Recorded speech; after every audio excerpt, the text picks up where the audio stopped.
ओम नमः सिद्धिभ्यः।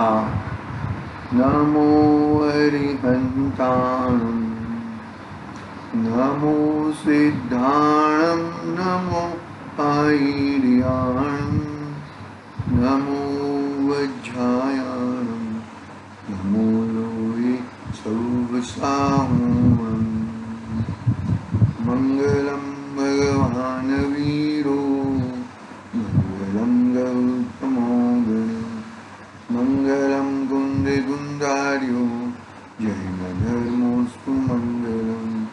सर्वमंगल्य मंगल्यम सर्वकल्याणकारकम, प्रधानम सर्वधर्माणं, जैनं जयतु शास्त्रम्, जैनं जयतु शास्त्रम्, जैनं जयतु शास्त्रम्।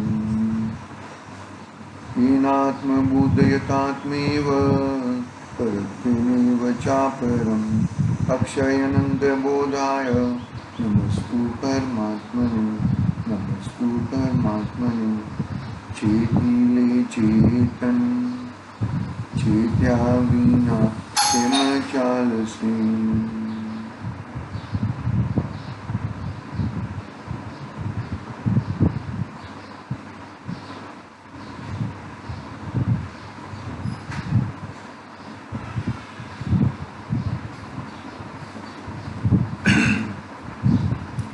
समाधि तंत्र पूज्यपाद स्वामी गाय महाराज हमारे सामने विराजमान है। श्लोक क्रमांक 100 नंबर का चल रहा है। 100 नंबर के श्लोक में आचार्य देव ने बताया कि मोक्ष है वो अयत्न साध्य है कि यत्न साध्य है। यत्न साध्य है, उसका जवाब आया यत्न साध्य है। बहिरात्मपना से अंतरात्मा आना, अंतरात्मा में से परमात्मा बनना, वो प्रयत्न पूर्वक है, पुरुषार्थ पूर्वक है। विदाउट पुरुषार्थ कुछ होता नहीं है। पुरुषार्थ तुम कौन सी दिशा में कर रहे हो वो एक अलग बात है। तुम संसार को बढ़ाने वाला पुरुषार्थ कर रहे हो या संसार को हटाने वाला पुरुषार्थ करते हो, वो दोनों की बात अलग अलग है। लेकिन पुरुषार्थ पूर्वक ही कार्य होता है। 5 समवाय पूर्वक कार्य होता है ना, इसमें पुरुषार्थ तुम्हारे हाथ में है। 5 समवाय कहे ना, तो उसमें पुरुषार्थ से ही कार्य की सिद्धि होती है, बाकी अन्यथा कार्य की सिद्धि होती नहीं है। देखो क्या बात हुआ यहाँ पर कि ये जो अन्य मतों में ऐसा माना जाता है कि भाई ये जो वायु, पानी, अग्नि, जल से ये जीव पैदा हो जाता है, आत्मा पैदा हो जाती है। ऐसा आत्मा पैदा नहीं, आत्मा एक अलग द्रव्य है। आत्मा है वो अलग द्रव्य है, जीव द्रव्य है।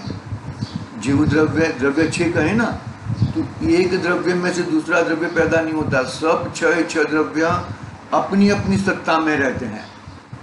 वही एक द्रव्य उसके अंदर मिलान हो जाए, मानो कि अग्नि में से पैदा हुआ, कि वायु में से पैदा हुआ, कि पृथ्वी में से पैदा हुआ, कि जल में से पैदा हुआ। ये समुच्छन जीव, वो जीव रहता है, बरोबर है। वहाँ पर उसका आयुष होता है, वो बात अलग होता है, लेकिन उसमें से जीव पैदा हो गया ऐसा नहीं है। गेहूं रखे हैं तो गेहूं के अंदर मानो कि धनेरे हो गए, तो गेहूं ने पैदा नहीं किए, बरोबर है। अरे वो वहाँ पर ऐसा जीव की पैदा होने की योग्यता है, बाकी जीव ऐसा पैदा हो जाता नहीं है। देखो क्या कहते हैं यहाँ पर आचार्य देव कि भाई जो भी क्रिया हो रही है वो प्रयत्न पूर्वक हो रही है, सभी पूरा यत्न साध्य ही है। ये उंगली हिलाना भी यत्न साध्य है, बरोबर है। कुछ कितने द्रव्यों का ऐसा देखा जाए तो 6 द्रव्यों का वहां पर है निमित्त, बरोबर है, वहां पर है, खड़े हैं, छह द्रव्य खड़े हैं। उद्गल द्रव्य खड़ा है, जीव द्रव्य का परिणाम खड़ा है, धर्म द्रव्य ऐसा हिलना, धर्म खड़ा रहना, वो अधर्म द्रव्य, बरोबर है। और आकाश तो आकाश द्रव्य में तो है ही, और काल द्रव्य जो काल में जो काल के निमित्त से जो काल में होने वाला है वो काल, मतलब कहने का भाव छह द्रव्य है। ऐसा नहीं है कि एक ही द्रव्य खड़ा है, अरे पूरे विश्व में छह द्रव्य विराजमान है और परिणमन हो रहा है, छह द्रव्य का परिणमन हो रहा है। ऐसा नहीं हो कि इसके आधार से ये जीव है, मतलब इसके आधार से ये द्रव्य है, इसके आधार से ये द्रव्य है, ऐसा नहीं। सभी छह द्रव्य अपनी सत्ता पाते हैं, स्वयं की सत्ता पाते हैं, सब स्वयं की सत्ता में वो रहते हैं। आई बात समझ में?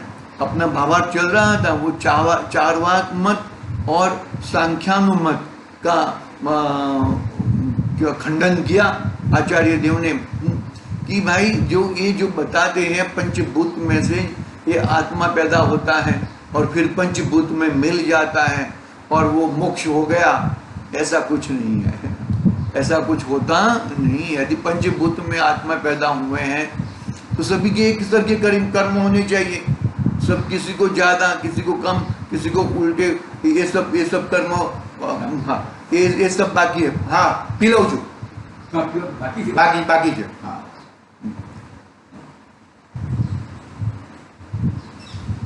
क्या बात चल रही थी भैया कि इसमें से पैदा हुआ वो कैसे चलेगा।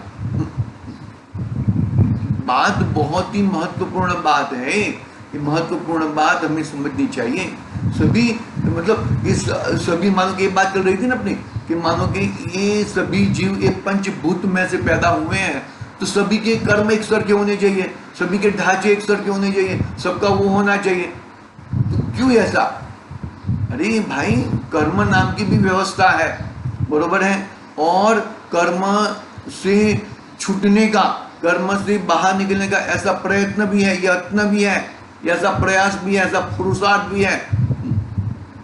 और तुम कर्म के छूटने के उल्टी दिशा में हो तो कर्म बंधने का भी व्यवस्था है, वो सब व्यवस्था है। यानी कि ये पंचभूत से जीव पैदा हो जाए वैसी कोई बात नहीं है। आचार्य देव ने मतलब अंतिम में 99 नंबर की गाथा में तो बता दिया कि भाई ये यहाँ पे परमात्मा हो गए। सफल प्रकाशक का बात की, बाद में स्वयं से होता है, बास के उदाहरण से वो बात की। ये सब बातों का निराकरण करके आत्मा परमात्मा हो गया, वो एकदम बात आ चुकी। वो बात नहीं आई ऐसा नहीं है, वो बात आ गई। लेकिन फिर भी अभी क्या है, अभी आचार्य देव ने अन्य मतों का पूरा बहिरात्मा से परमात्मा, परमात्मा अंतरात्मा से परमात्मा की पूरी विधि बता दी। अंतरात्मा में ऐसे बहुत सारे स्टेज बताए कि वापिस बहिरात्मा होता है, ऐसे बहुत सारे। लेकिन फिर भी यह जीव परमात्मा बनने के लायकात वाला है, भव्य है, परमात्मा बनने की लायकात वाला है। तो बात यहाँ पर क्या हो रही है कि अन्य मतों के अनुसार जीव स्वयं, जीव का अस्तित्व है। अन्य मत कहते हैं कि पंचभूत में से पैदा हुआ, ऐसा जीव की व्यवस्था नहीं है। देखो, हम अभी जैन मत अनुसार अपना पढ़ना है वो पढ़ लेते हैं, फिर आगे का श्लोक पढ़ेंगे। देखो, जैन मतानुसार स्वरूप संवेदात्मक चित्त वृत्ति के विभाव वृत्ति के निरोध के दृढ़ अभ्यास द्वारा सर्व विभाव परिणति को हटाकर शुद्धात्म स्वरूप में स्थिरता रूप निर्वाण यत्न साध्य है। प्रयत्न पूर्वक होता है, प्रयास पूर्वक होता है, ऐसे होता नहीं है। प्रयास नहीं करोगे, उल्टी दिशा में प्रयास होगे तो संसार में ही घूमोगे, संसार में ही रखड़ोगे, संसार में ही रहोगे। देखो, जैन मतानुसार स्वरूप संवेदात्मक चित्त वृत्ति के विभाव वृत्ति के निरोध के दृढ़ अभ्यास द्वारा सर्व विभाव परिणति को हटाकर शुद्धात्म स्वरूप में स्थिरता रूप निर्माण यत्न साध्य है। यत्न साध्य के बिगड़ होता नहीं है। और वैसे प्रकार के आत्मस्वरूप का अनुभव करने वाले वैसे प्रकार के आत्मस्वरूप का अनुभव करने वाले को स्वयं कर्म का अभाव होने से, वैसे प्रकार के आत्मस्वरूप का अनुभव करने वाले को स्वयं कर्म का अभाव होने से निर्वाण की सिद्धि कर्म अपेक्षा से प्रयत्न बिना अर्थात अयत्न साध्य होती है, क्योंकि कर्म उद्गल है, जीव उनकी अवस्था नहीं कर सकता, इसलिए उनके अभाव के लिए जीव को कोई प्रयत्न नहीं करना पड़ता। क्या कहा, देखो देखो कितना बैलेंस पूर्वक जिन शासन है वो बताना चाहते हैं। देखो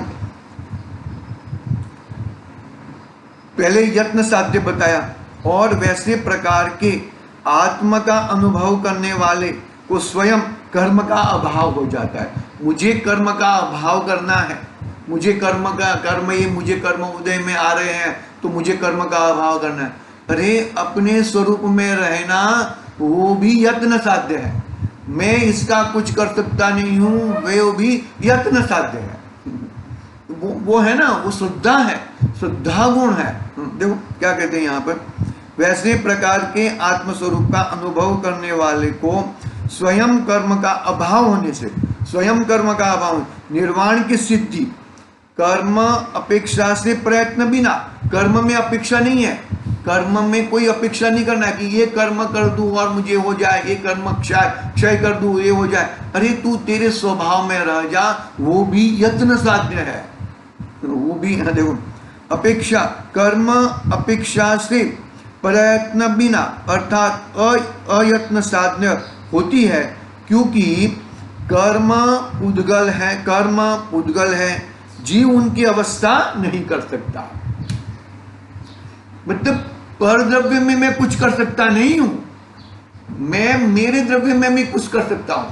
कर्म को हटा देना है, कर्म को भगा देना है, ये कर्म भाग जाए, अभी अघात या कर्म को भगा के मैं मोक्ष में चला जाऊं, ऐसी व्यवस्था तेरे आत्मा में नहीं है। यानी कि वो व्यवस्था के लिए तू यह यत्न साध्य, मतलब पर द्रव्य में तू कुछ कर सके ऐसा तेरे में व्यवस्था नहीं है। तेरे अंदर ही तू कार्य कर सकता है, किसी को हटा दूं, किसी को भगा दूं, किसी को वो कर दूं, ऐसी व्यवस्था तेरे अंदर नहीं है।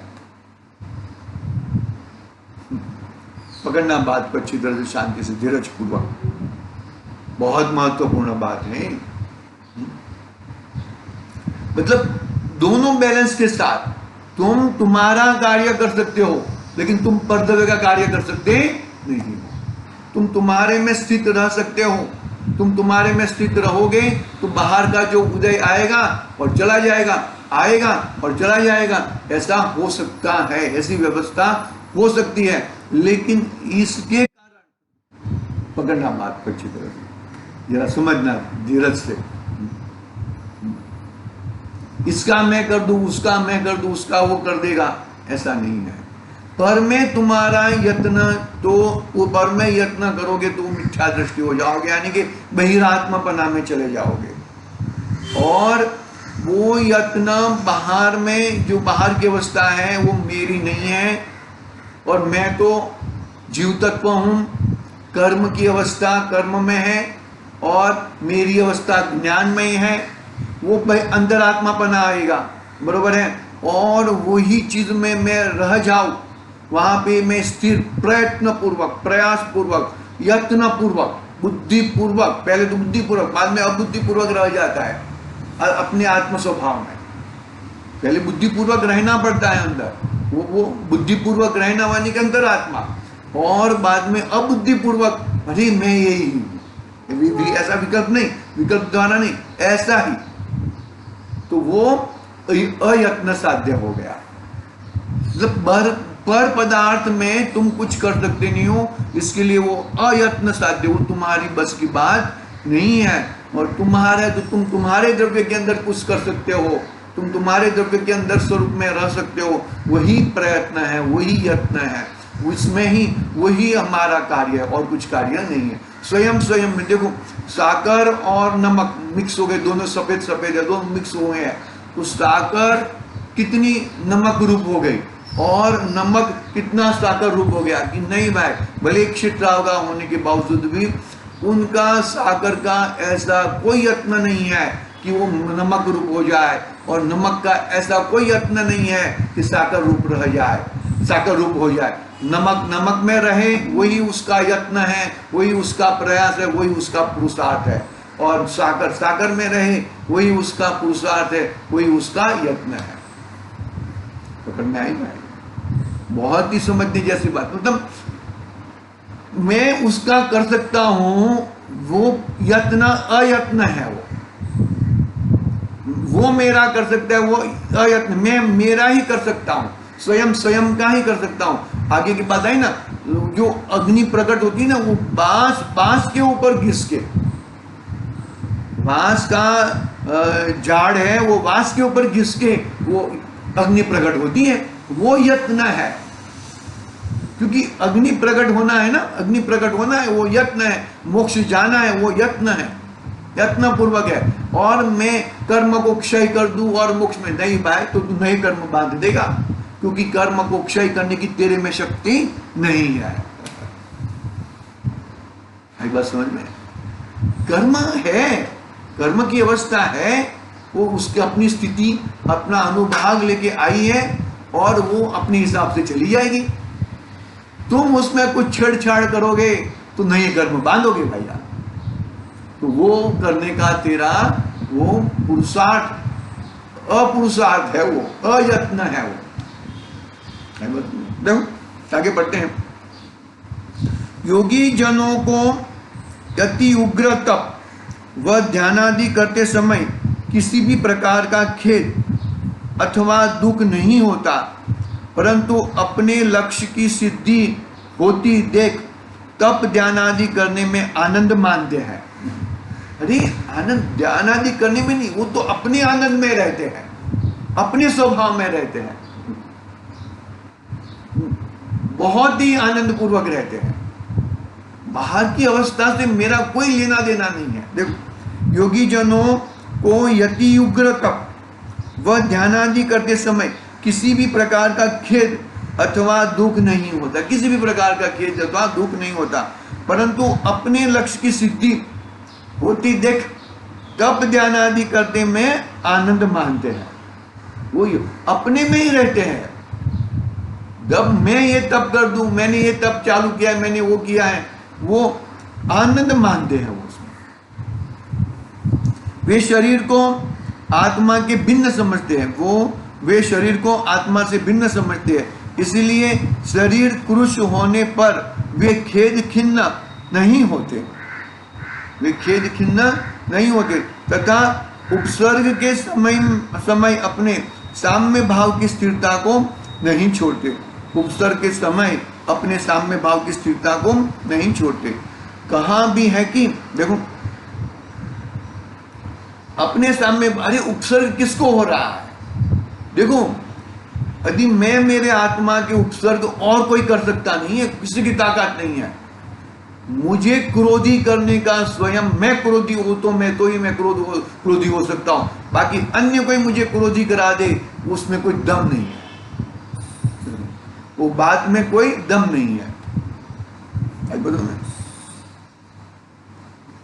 मैं मेरे ऊपर उपसर्ग मैं स्वयं कर सकता हूं, अन्य कोई मेरे ऊपर उपसर्ग कर सकते नहीं है। जैसे 5 पांडव हैं, बरोबर है, मुनिराज बन गए हैं, एकदम अपने स्वानुभव के अंदर विराजमान, ध्यान तप में विराजमान है। अभी पूर्व कर्म के उदय के कारण वो जो उपसर्ग करने वाले मौजूद हो गए और धगधगते गहने पहनाए, तो क्या हुआ? क्या हुआ सबको मालूम है। तो वो विकल्प आया हमारे सहोदर मुनिराजों को, क्या होता होगा? वो विकल्प आया, इतने विकल्प के मात्र से मोक्ष तत्व को चुक गए मतलब लंबा हो गया, चुप नहीं गए, लंबा हो गया, थोड़ा दूर हो गया। समझ में आ रही है? अरे अतीन्द्रिय आनंद मोक्ष में मिलता है ऐसा नहीं है, अतीन्द्रिय आनंद मेरे आत्मा में है। पकड़ना बात को जरा, मोक्ष तो एक क्षेत्र है, वहां पे सिद्ध भगवानों को रहने का, लेकिन अतीन्द्रिय आनंद तो यहाँ पर है, मेरे आत्मा में है। मेरा आत्मा अभी अतीन्द्रिय है। पकड़ना जरा संभाल के, थोड़े कड़क बात बोली दी है। उपसर्ग दो पांडव मुनिराज ने अपने पे उपसर्ग किया, अन्य वो लोग ने उपसर्ग नहीं किया। अरे वो लोग मुझे उपसर्ग कर रहे हैं, ऐसा आ जाए तो अपने स्वरूप से च्युत होकर गड़बड़ हो जाए। वचन में स्वयं ने अपने पे उपसर्ग, कौन सा शुभ परिणाम, कैसा शुभ परिणाम, उत्कृष्ट में उत्कृष्ट शुभ परिणाम, कैसा परिणाम, अरे मेरे सहोदर मुनिराज को ऐसा जो भी आया होगा वो टाइम पे विकल्प में, और अपना देह का छूट जाना। घर में आ रही नहीं आ रही बात? अरे वज्र ऊर्ध्व नारद स्पंदन होता है, कुछ कर सकते नहीं है, कोई किसी को कुछ कर सकता नहीं है। वो तो बाहर की वज्र ऊर्ध्व नारद स्पंदन भी बाहर है, अंदर में बहुत अंदर में ऐसा ध्यान की, देह की, अंदर में मैं तो यही हूं बस। धकधकती धुनी धकधकती है, यानी बाहर की धुनी से हमको क्या करना है, वो जले या न जले वो तो पहले से हमारा नहीं था, अभी भी हमारा नहीं है। देखो एक लाइन है वो पढ़ लेता हूं मैं, फिर 101 नंबर का श्लोक कल प्रारंभ करेंगे। जैसे सुवर्ण अग्नि से तपाए जाने पर भी अपने सुवर्णपने को नहीं छोड़ता, इसी तरह ज्ञानी कर्म के उदय से तृप्त होने पर भी वह अपने ज्ञानीपने को नहीं छोड़ते। वह अपने ज्ञानीपने को नहीं छोड़ते। बस कर्म के उदय में कर्म के सरेंडर नहीं हो जाते, कर्म के उदय में और तीव्र अपने आत्मा के सरेंडर में हो जाते हैं। ऐसा है, ऐसी व्यवस्था है। कर्म के उदय में हम लोग कर्म के सरेंडर हो जाते हैं, सब कुछ छूट जाता है हमारा। बस समझ में कि मैं किस तरह से बात कर रहा हूं वो। कर्म के उदय में सब कुछ भूल जाएगा वो। अरे कर्म के उदय में तुम आत्मा कर्म के सरेंडर मत हो जाओ, अपने आत्मा के सरेंडर में रहो, काम हो जाएगा और अपना कल्याण हो जाएगा। ठीक है, इतनी बात हुई है, आगे की बात कल देखेंगे। आज के लिए ओम नमः सिद्धिं व्याह। निज निधि निज में बताई, यह आनंद उपकार।